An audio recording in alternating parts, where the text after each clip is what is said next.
এবার ভারতবর্ষ আমেরিকা এবং ইউরোপীয় ইউনিয়নের নোংরামিকে গোটা বিশ্বের সামনে তুলে ধরল, দেখিয়ে দিল ঠিক কিভাবে নোংরা খেলায় মেতেছে এই আমেরিকা এবং ইউরোপীয় ইউনিয়ন, এবং তারা ভারতকে টার্গেট করছে, ভারতকে টার্গেট করে ভারতকে অপদস্থ করার চেষ্টা করছে।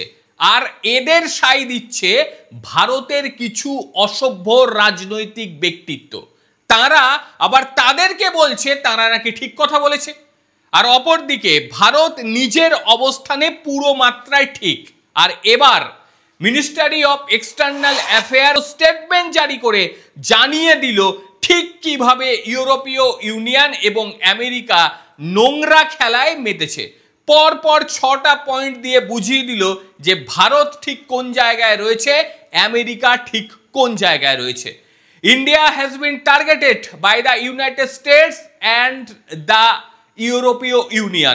এবং ভারতবর্ষ যে এতগুলি পয়েন্ট দিয়ে বুঝিয়েছে তাতে ভারতবর্ষ বলছে যে বিদেশ মন্ত্রক ভারত সরকার তারা যে বিবৃতি জারি করেছে সেখানে ইউক্রেন সংঘাত শুরু হওয়ার পর রাশিয়া থেকে তেল আমদানির জন্য ভারত লক্ষ্যবস্তুতে পরিণত হয়েছে আমেরিকা যুক্তরাষ্ট্র ও ইউরোপীয় ইউনিয়নের।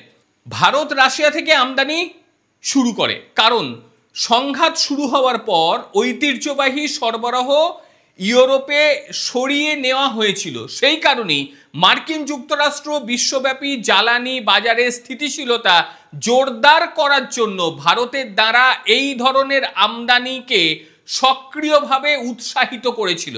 সেই সময় যখন রাশিয়া থেকে ভারতবর্ষ তেল কিনছে সেই সময় আমেরিকা বলেছিল এটা বিশ্ব বাজারের পক্ষে ভালো, ভারত যথেষ্টই ভালো কাজ করেছে, প্রমাণও দিয়েছে ভারতবর্ষ। এইবার দ্বিতীয় পয়েন্ট ভারত দিয়েছে যে ভারতের আমদানি ভারতীয় ভোক্তাদের জন্য পূর্বাভাসযোগ্য এবং সাশ্রয়ী মূল্যের জ্বালানি খরচ নিশ্চিত করার জন্য বিশ্ববাজারের পরিস্থিতির কারণে এগুলি একটি প্রয়োজনীয়। তবে এটি প্রকাশ করেছে ভারতবর্ষ যে ভারতের সমালোচনাকারী যে দেশগুলি রয়েছে তারা নিজেরাই বাণিজ্যে লিপ্ত হয়ে রয়েছে রাশিয়ার সঙ্গে, অথচ ভারতকে তারা বলছে তোমরা বাণিজ্য করবো না, কিন্তু তারা নিজেরাই বাণিজ্যে লিপ্ত হয়ে রয়েছে।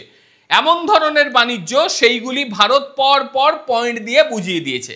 যেমন 2024 সালে ইউরোপীয় ইউনিয়ন রাশিয়া থেকে পণ্যের দ্বিপাক্ষিক বাণিজ্য ছিল 67.5 বিলিয়ন ইউরো। এছাড়াও 2023 সালে পরিষেবার ক্ষেত্রে তাদের আনুমানিক 17.2 বিলিয়ন ইউরোর বাণিজ্য ছিল।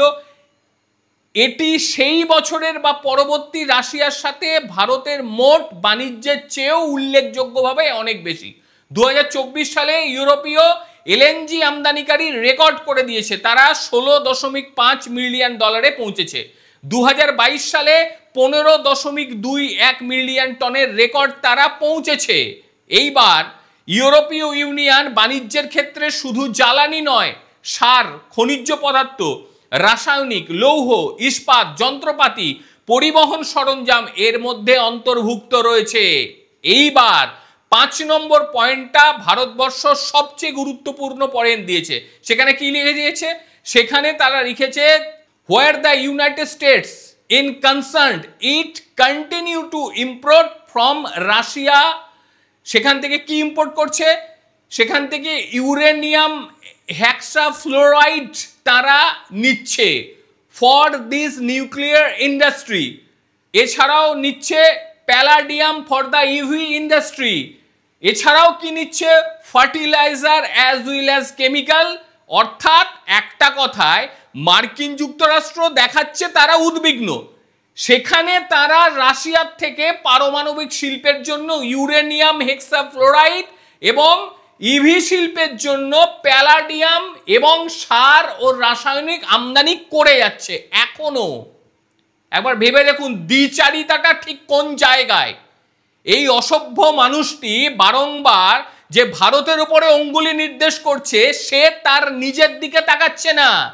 সে এখনো পর্যন্ত রাশিয়া থেকে তাদের ইউরেনিয়াম হেক্সাফ্লোরাইড কিনে যাচ্ছে, না তো তাদের মানে নিজের দেশের যে সমস্ত পারমাণবিক কেন্দ্রগুলো রয়েছে সেগুলো বন্ধ হয়ে যাবে।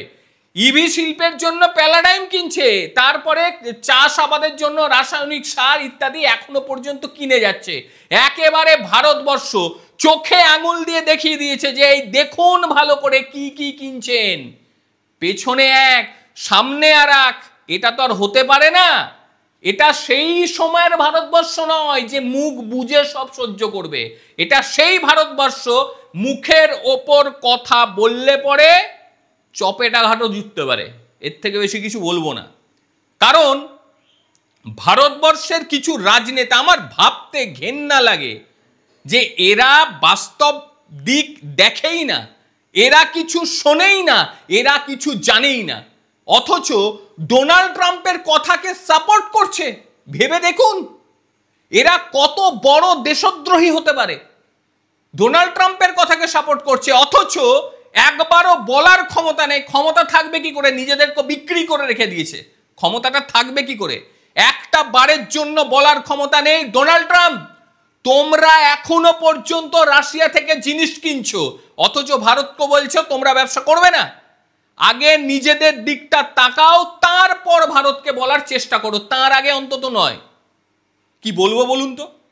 এই সমস্ত অশিক্ষিত অকৃতজ্ঞ দেশদ্রোহী নেতাদের জন্য আজকে ভারতবর্ষ না এই পজিশনে রয়েছে। না তো ওই তৃতীয় অথবা দ্বিতীয় জায়গায় ভারতবর্ষ এতদিনে পৌঁছে যেত। স্বাধীনতা বহুদিন হয়ে গিয়েছে।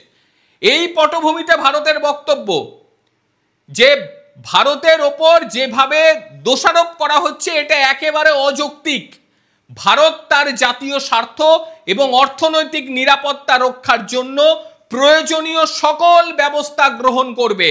একেবারে 4 আগস্ট 2025 ডেট দিয়ে পোস্ট করে দিয়েছেন, নিয়ে এবারে ঠেলা বোঝ। আর তারপরে আমেরিকার তরফ থেকে আর কোনো কথা নেই। থাকবে কি করে? বলার কিছু থাকলে তো তুমি নিজে চুরি করছো, আবার পরেরকে বলছো চোর। আরে ভারতবর্ষ যেটা করে সেটা বিশ্বের দিকে তাকিয়ে করে, সেটা নিজের দেশের জনগণের দিকে তাকিয়ে করে। আগে নিজেরা বন্ধ করো, তারপর বড় বড় কথা বলবে। আর যে সমস্ত নেতাগুলো দেখছে কিংবা যে সমস্ত নেতাগুলো এটাকে স্বীকার করছে না, বারে বারে বলছে আমেরিকা যা বলছে তা কেন মেনে নেওয়া হচ্ছে না। আরে অদ্ভুত, তোরা তোদের রক্তকে বিক্রি করে রেখেছিস, ভারত করে রাখেনি। ভারত ভারতের জায়গাতেই থাকবে। ভারতকে ছোট করতে গেলে মানুষের কাছে ওই নেতাগুলি ছোট হয়ে যাবে। এদের না আছে কালচার, না আছে শিক্ষা, না আছে জিও পলিটিক্সের কোনো রকম মানে কি বলবো কালচার, কোনো কিচ্ছু নেই।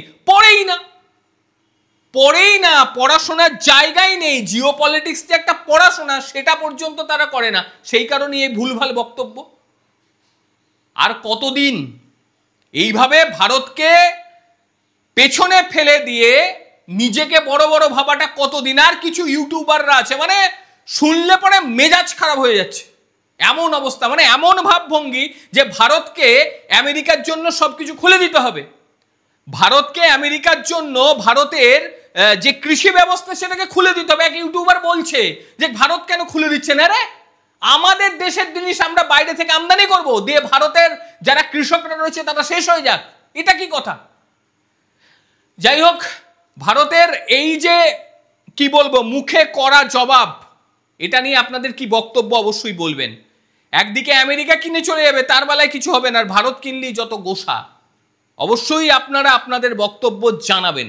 প্রত্যেকে ভালো থাকবেন, সুস্থ থাকবেন। আবারও দেখা হবে অন্য কোনো দিন অন্য কোনো ভিডিওতে। ততক্ষণের জন্য নমস্কার, ভালো থাকবেন।